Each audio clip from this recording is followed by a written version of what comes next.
If you are a Rams fan, Bears fan, and a Seahawks fan, any of the last 8 teams, you are itching, scratching, just praying that the weekend gets here sooner. You got 3 potential games of football left. If you win, out. If not, you're one and done, and you're looking forward to April. We don't want to have those negative thoughts here on Tuna and the Sheriff because in our minds, it's been Super Bowl or bust all the way since May of last season, 2025. We're finally here. The last 3 weeks of 2025, 2026 football. Rams, Bears this Sunday. Let's start breaking it down. I am one half of the show, Tuna. Bring in my co-host. Bring him in. Let's fucking go. Hello. Good morning, Sheriff. How are you doing? Doing absolutely phenomenal, dude. We got a football game in just a couple of days. Not many teams got those, man. Only 8 teams left. 4 games this weekend, man. And we're friggin' one of them. So, yeah, we're fired up. Very excited. How are you? Some people are renewing. Some teams just got to Cabo. Some are just checking in. Some are just checking their bags. They're figuring out lay of the land. You know, where's the restaurant? Where are the bathrooms? Some have renewed their second month of rent.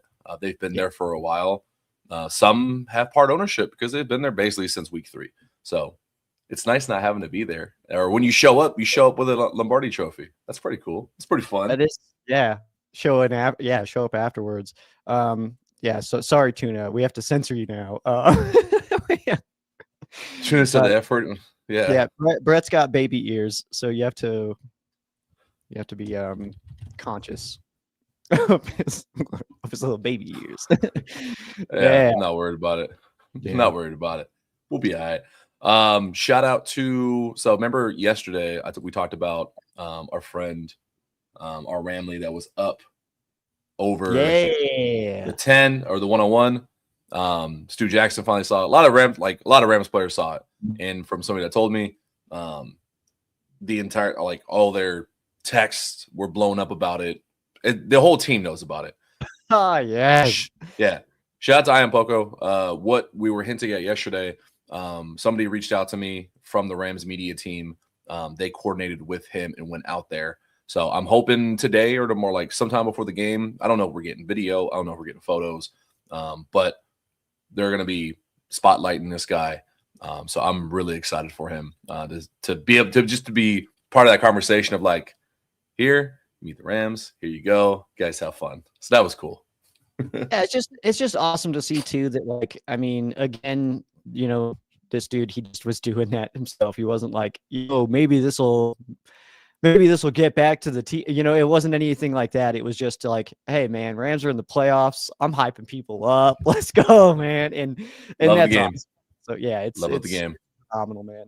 So yeah, it's big ups, bro. Our fan base. I know that it gets trashed still online and stuff like that, but I mean, I said it when the Rams first moved to LA. I was like, man, we're gonna need 20 years to really establish ourselves back and really have that fan base and being 10 back. I think that I agree with that. Still, I think that we're perfectly in line with that. 20 years in another 10 years is where we'll really be all right, yeah, we're for sure embedded. We've got our fan base good. We're set. So. I think that we're headed in the right direction, and it's stuff like this that if you would have told me 10 years ago that we're going to be, seeing this kind of stuff, that it would be yeah, of course, dude, because we're sick, dude. But also when we moved back to LA, we sucked. So it's been, it does help when you bring in, Boy Wonder with the hair gel, and he just kind of changes everything. So good stuff. The only thing I care about the weather and the snow and all that, and is what is McVay going to do to keep the hair in place? Does he wear a beanie? What's the threshold? Is it 10 degrees where you don't show the hair? And then what is the Rams record when he doesn't show hair? Those are my concerns. I am a McVay stan. Yeah. That's totally reasonable. I think that in fairness though, temperatures, I think that the hair will be frozen in time if it is out. I don't think that things will anywhere. And I've seen it withstand wind. I've seen it withstand rain. I think that if we just go cold, then yeah, I'm pretty sure it'll be okay. But I'm guessing beanie for McVay this weekend. Okay, we'll see. And I want to know what happens post game. If the hair gets damaged, I said we were giving predictions on this episode. You thought score predictions. No. A tire. That was the only. Oh. I'll give some predictions later at the end. Okay, we could do that. I see Brett's comment. I actually like that. We're going to talk about that today. We'll save that for a minute because I want to. My bad. I know you care. I know you care about this. No, because it actually ties in. But I want to tie it in this way because it's actually one of the keys to the game. So injury report, nothing crazy that we know. Darius Williams. I didn't see an official announcement, but he missed practice yesterday because he was expecting a baby boy. So congrats to him. I haven't heard anything, but hopefully congrats that it's happy, healthy, and everyone's good.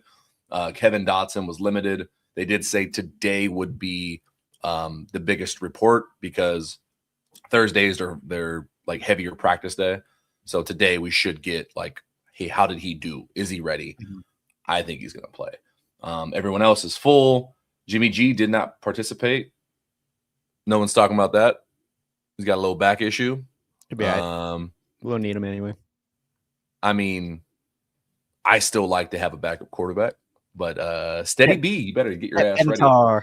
Benatar, man, QB2, that'd be all right.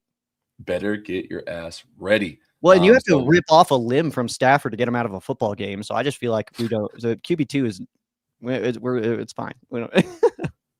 That's true.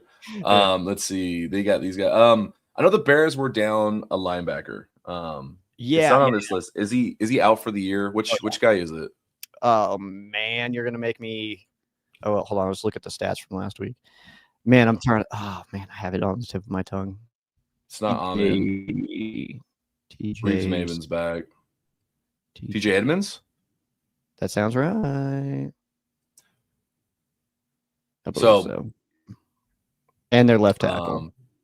Left tackle. Ozzie Trapilo is out. Thank you, Brett. It is Edmonds. Edmonds is gone. Ozzie Trapilo, that's being talked about with the Rams pass rush and everything. I've seen it all over everything. I just noticed Quentin Lake was on there for a foot. What is going on? Stop acting like you played 18 weeks of football. Why is everyone banged up? Now, TJ Edmonds being out, I think is a bigger hole for the Bears than any weather shit they could talk about. Because what do the Rams like to do? What's been the revolution that they've done on offense this year, Joe? 13 personnel. 13 personnel, what it does to a defense. A lot of defenses like to not be in base all the time. They like to be in lighter packages, nickel, dime. Look at the Rams. They don't like base. They put Quentin Lake out there as a pseudo kind of linebacker. Bears are going to have to do that. Otherwise, you're relying on more backup linebackers because you're down your starter. Backup's in. Now, the backup's backup is the backup. So what do the Rams do? Make them fucking stay in base. Get in 13. Make them run left and right. Hit the outside runs. Test them. Make them stay in base. I think that's a huge key. I think that's a huge blow for them. On top of the fact that they're not the best defense statistically. They get turnovers, but they're not the stingiest defense when it comes to yards. And that plays right into what Stafford and them want to do. And the weather, and this is where Brett's thing comes into play, is I don't care about all this shit with the weather. Get in 13 personnel, fucking line up in goal line, pound the rock. Let's get out of here healthy, and I'll see you next week. Yeah. That's how I see it going down. I don't know how you feel, Joe. Well, that's my rant for the morning. I feel a lot of things, man. I actually got a chance to rewatch the game last night, that Panthers game, and it's kind of interesting rewatching that game because the Panthers were I've said it all week that I just feel like the Panthers are a bad matchup for the Rams, and rewatching that game, I kind of just am a little bit more firm in that I just think that they really are just a bad matchup for us. Watching that again, it seemed like every defensive call we had there in the second and third quarter, they just had the perfect play call against it. It's kind of just what it felt like. Every zone we were vacating, they were attacking, and it was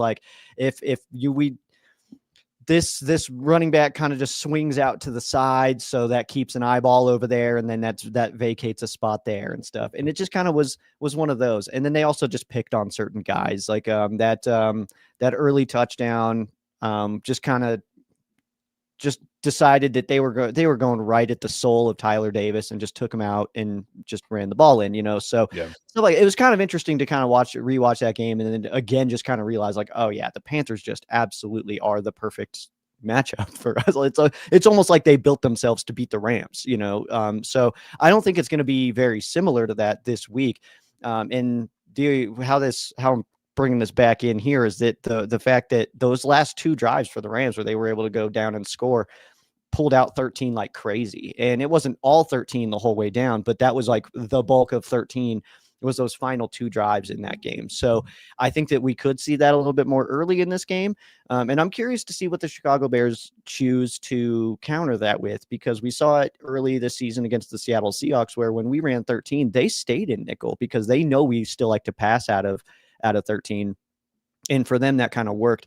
But again, when that is the case, when they're staying a nickel when you're in 13, we'll start running the ball. Like you got weight advantage at that point. So start pounding at them. So I think that with this game specifically, it's going to be one of those things of just like lining up in 13 with a lot of double calls being made, so we may see a lot of kill action go on as far as the pre-snaps go, just because I think that we're going to be very much looking at that and just what they're lined up in. If they want to come out in base with a 3 linebacker, well, our tight ends can run routes, so then I think that we will be able to attack that. But if they want to come out and match our 13 with a nickel, which is what I do think that they'll do, I'm thinking we're going to see a couple of head taps and some handoffs to Kyron for a good chunk of the day. So that's kind of where my expectations are at heading into this one.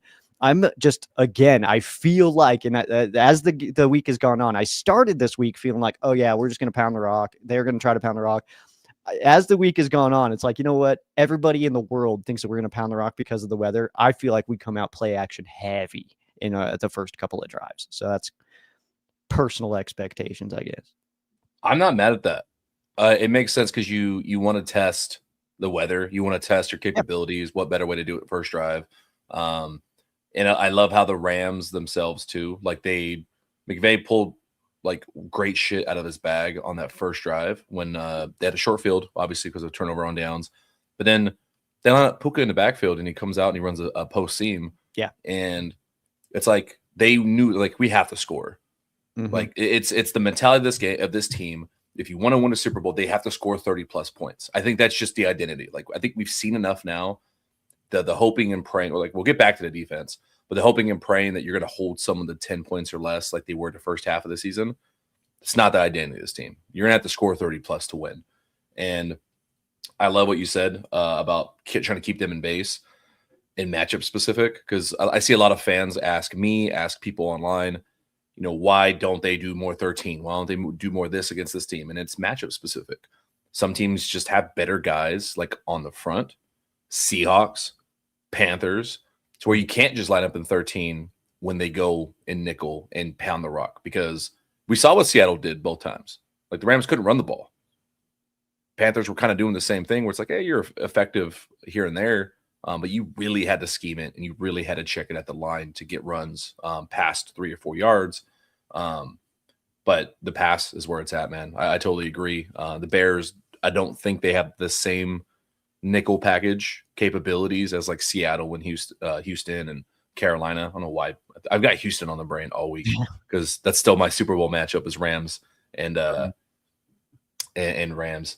But no, you're right. Like just fucking pound the rock too, man. Like just and I think that like because I am like so tired of the cold story. But the fact is it's gonna like, be cold. It's a little bit. Okay, it's gonna be all right. So they like the way I'm kind of feeling about that is like, we may see a 1 or 2 more drops than normal. We may see a missed tackle here or something like that. But it's like the way that I always equate that is the fact of like the adjustments of it. Like, all week that it's going to be cold. So you can kind of mentally have that in your head this whole time of like, hey, it's going to be cold as hell in this game.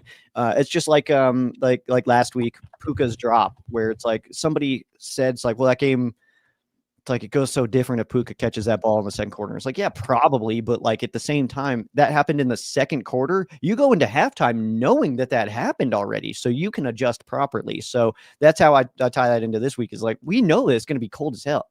That's just a fact. But they've known that all week. So it's not like you're going to get off the bus in Chicago and be like, oh, what the hell is going on here? What, like, this isn't 80 at all. Like, that's not going to be the case. So, like, we understand it's going to be cold. We know that it's going to be cold, but we know that now. We've known that all week. So that's why I don't care that much about it. It's not a surprise. I love that. It's the surprise of it is Byron Young getting off the bus. What the fuck they told me it was gonna be it's gonna be cold. Like, whoa, what is this? What is this white stuff in the sky? Like that's not gonna be the case. Like we know it's cold. Who the hell? No.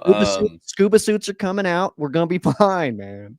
And I love how everyone's like, oh, Lucas Stafford's having to do something. He's done it before. This is his cold weather attire. I was talking to somebody about that. They were like, that's so funny. I was like, is it though? It's like, that's also pretty normal. I was like, I knew a dude in high school that did that. Like, I don't know. That's just a thing, man. Everybody's got their tricks.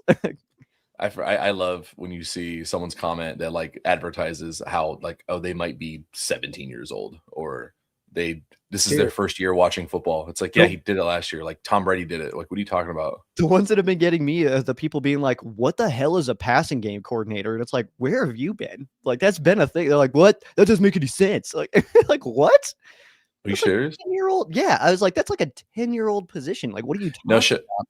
So there's like some things like, okay, it's one thing to be like, oh, I haven't heard that before. Like I don't pay. It's not that deep for me. But then to be like, oh, that's stupid. It's like, okay, what is that? What is a passing? You don't know everything. I don't know everything. It's like, don't tell everyone that you don't know everything. You look bad. To just shout to the internet, like, hey guys, I don't pay that close attention.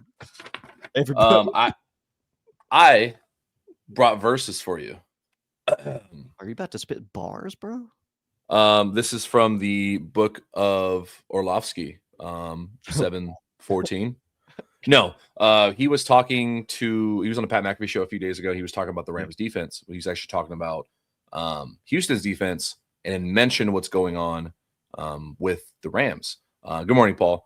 I want to read. I'll try not to read the whole thing, but basically, because what the Texans do, they're very simple. They don't hide a lot of things. It's just basically we're gonna line up, we're gonna punch you in the mouth, and we're just very good at every level of the defense. What the Rams do, they try to disguise a lot more. And we've known this. Like they try to trick, they want to run stunts. But why? We've known it. It's because they're just not that deep on the back end. So they're having to play, smoke and mirrors, kind of like an offensive coordinator will run screens and a lot of draws, a lot of misdirection. So Orlovsky, let me try to burn through this. When teams don't disguise, they're a little bit simplistic in their scheme, like Houston is. They know exactly where the offense wants to attack them. So they know where they're weak.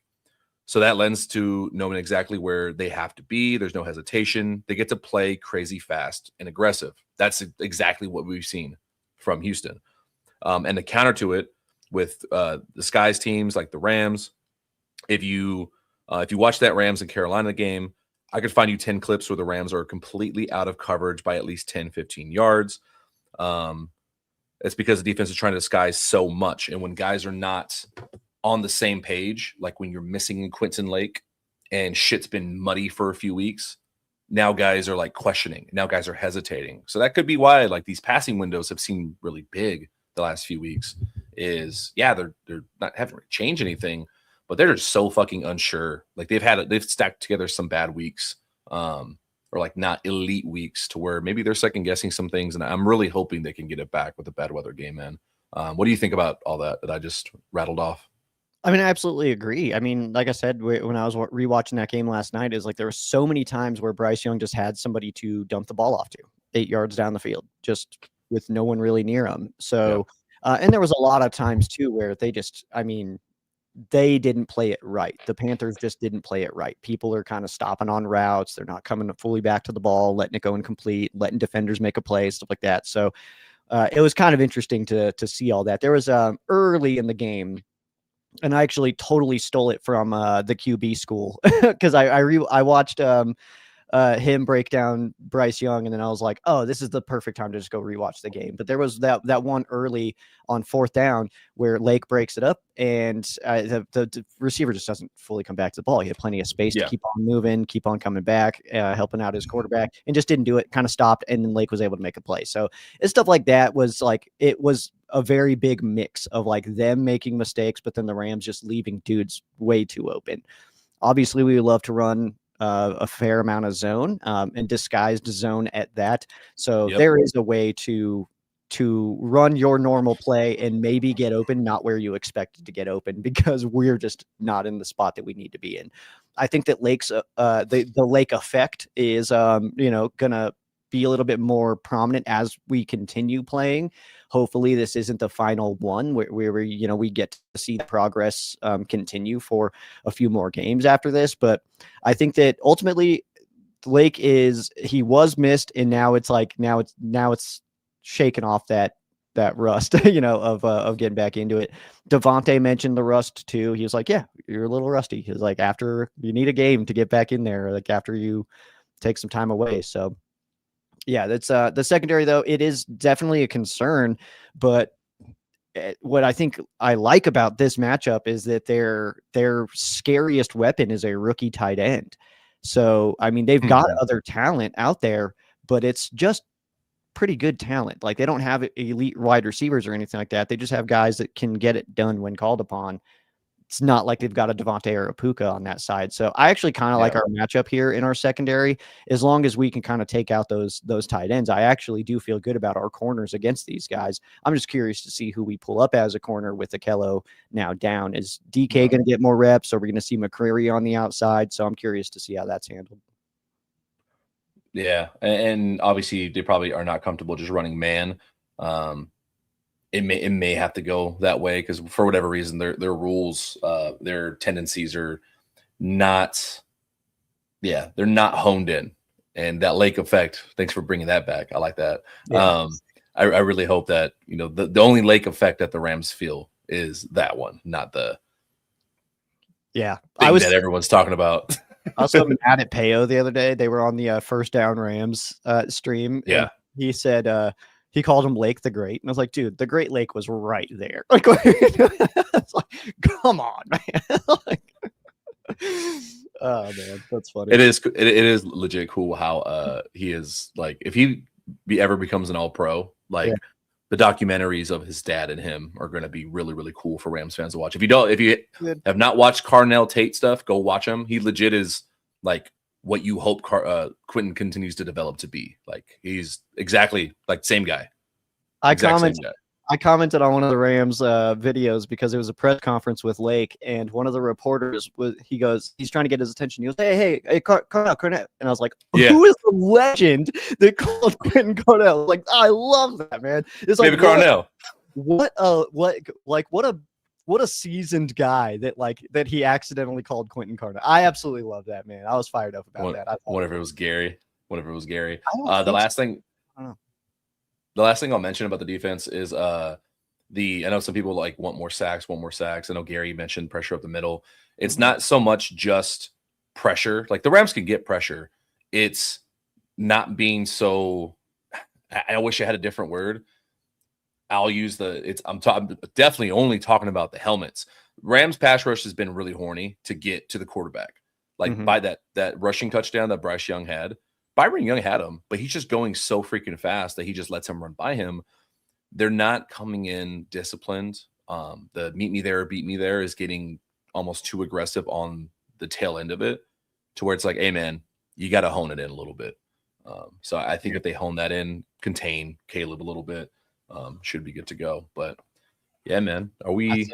Yeah, I think we need to turn attention to picks, and we'll end on the Rams here. We don't need to spend a lot of time on the other games, but we'll end it with our what? I said no, we're not. We'll only this game. Nope. No. Okay. Well, you can sit out then. I'm going Buffalo in Denver. I just think that Buffalo's a better team. I think they're going to take. I joke. I got the. I think I have the. Where's my corn doggy thing yet? Just make a friggin' pick. Buffalo and Denver. Give me Mr. Haley Steinfeld. Gotcha. All right. Next game that night, Saturday night, are a couple of our division foes. San Fran at Seattle. Who you got? Seattle. I'm going Seattle as well. I just think that Niners are beat to hell, man. It's got to catch up eventually. Moving to Sunday, Houston at the New England Patriots. Who you got? Houston. I'm going Houston as well, actually. That's awesome. And then our final game, where you can drop score predictions, as is happening in the comments right now. We got Gary with a 34-21 Rams. We've got Muad'Dib 33-10. I love that. Darnold is questionable on Sunday, but I just think that I think he's going to play, and I think that defense is fine. So, all right. Rams, Bears. Rams. Rams are going to win this game, and I'm starting as the week went on. I gained, and I hate to say that, I really hate it that I've gained more confidence as the week's gone. The more I've learned about the Bears, the more I'm like, yeah, we should be all right. Like that's tough, but I do think the Rams win this by 2 scores.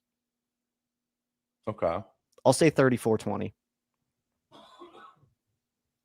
31-17 Rams. I was so confused at what Gary was talking about. That's so funny. He's wrapping his pants. Like, what? Crapping. And that too. But hey, you're not getting out of this without your other predictions. We still got a few minutes. All right. What are we doing? What other just bold predictions do you have for this game? I saw somebody said Devontae has a big game. Yeah. I think I'm a homer for my guys. I think Xavier Smith has one big play. Hopefully in the return game. Yeah, in the return game. I think he has a big play. Does he score? I don't think so, but I think he gets like a 20-plus yard return in the snow or in the cold. We are not the Packers. Get that out of here. That is not relevant. I'll say for a big game in this one, I actually do think that this is the Jared Verse game. I think that he shows up for this one. I think this is the time that we see him pop and going against a backup left tackle. Obviously, he's had all week to prepare and stuff like that, so that's good news. But still NFL guy. Yeah. When you consider that temperature, who the hell wants to take on a bull rush from Jared Verse in 10 degrees? I don't care if you practice in it all week or not. That's bad time. That's bad news, Bears. That's the bad news, Bears. I hate you so much. I realize. Okay, so that's 2-1. I was gonna say, let's say it's clutch time. Let's say it's close, fourth quarter. Yeah. Who on the defense makes a play? Give me Kobe Durant. I like the way that he kind of just pops when you need him to, man. So I'll give me Kobe on a pick. I got Cam Kinchins. And I love this one too. Kobe Turner, man. He's slowly hungry. He's developing into a household name, man. I'm absolutely fired up about Kobe Turner. So yeah, he's got a tough battle, man. Guys like Jonah Jackson, who didn't work out for the Rams, and I don't want anybody to be like, well, he sucks because he sucked here. That's not always true. He just didn't really fit in here. He fits in really well in Chicago. So it actually is like totally forgot. It's a better totally forgot about that. Better place for him because he just fits in there. And also in the same position that he's playing in Chicago, we have Kevin Dotson. So that's all. Yeah, I'm happy for him. He it made sense. Reunite with Ben Johnson. Go play where you're comfortable. Unfortunately, it didn't work out here. And then last one, attire prediction. What bold attire prediction do you have? Okay, that's. I did say beanie for Sean McVay. I think that we see that. But I'm going to say that he also goes with the all royal jumper. All royal jumper. And I like how we're both on McVay. I don't think he goes beanie. I think he goes the half beanie thingy where it's like the hair still shows, like the beanie visor, where it's just the head warmer, where it's just the wrap around it. Yeah, I think he goes beanie, but like the one side's lifted up so that he can hear well in his headset. God, dude, he's gonna look so red by the end of the game. Bring up was that Daniel Smith? Bring that one up. Got a message. I know you guys' motto is bear. How about bear all the fuck way down? No, I'm not having you in my chat. We're not doing this shit where you're talking about, oh, we beat you guys last year. Shut up. shut up. I go to the same nail shop that Caleb Williams went to here in Los Angeles for 2 years. I'm not hearing this shit where Matthew Stafford's 12 years playing in Detroit didn't matter because he would play like at least 3 outdoors games before the Vikings moved indoors. And he did that in a terrible fucking Lions team. So welcome to the playoffs. I know this is your first time. Welcome to the show. You're all excited. Now go sit out in the cold while your team fucking loses. It will be fun. It's really interesting to me that are there any other teams that their like rally cry, their like war cry is down? Like horns up, dude. I saw Druka talk about this. Horns up. Bear down is when you get a bear, and then bear down, bear down, bear down all the way. And you can bet as much as you need to that if Jared Verse crushes Caleb Williams, I'm screaming bear down after a few beers like crazy. Like bear down, bear down. That's what they meant. Bear down. Like I'm gonna say that a bunch of times, hopefully. So that's where I'm at. Bear down, man down. Pre-game live, I'll be on that about an hour before kickoff. I'll be chatting as I'll be taking off to go watch the game, but yeah, watch parties. Make sure you look them up. They're absolutely awesome. I don't know if Peyo's doing his, but if you can't make it somewhere, that's always a good time. But merry football, man. Hopefully we're back next week, 5 days. Cheers. Touch hands with me. Are we doing some woogities? Yeah, touch hands with me. Thank you. Thank you for my age there. Let's see. What are we going out to? Yeah, I don't know. What do we go now to? What about unconventional ways to stay warm in the cold? You're from Colorado. You know these things. There, dude. Tuck your lowest layer. Yeah, whatever your most under layer is, tuck that into your pants. That'll trap a lot of heat. Not where I thought that was going. Okay. Yeah. Do you ever get in the, like, if you're just out in the snow for a while, you ever just pee down your leg? Is that like a thing you guys no. Wilderness folk do? No, because you would be warm for about a half a second and then you'd be freezing. So no. Okay. Yeah, I don't know, man. I'm from California. I don't know what we got. Spit some game to us. What else could we do? You're gonna want to cover up like the neck. You can lose some heat there. Obviously, your head. Layers are the biggest helper in any kind of cold weather. Layers will cut the wind as well as the temperature, so you're all right. Newspaper? Is that a real thing? Can you stuff some newspaper in there? We one time we went to an Air Force Falcons game and it was so cold. I think it was like 8 degrees out or something like that. And we actually went into the bathroom and grabbed a bunch of paper towels and just kind of like shoved them into our sleeves and stuff like that. And that was great. That worked so well. I think we have to end on this. There's a bring up the Daniel Smith one. Oh, my bad. What? All right, we can fade out.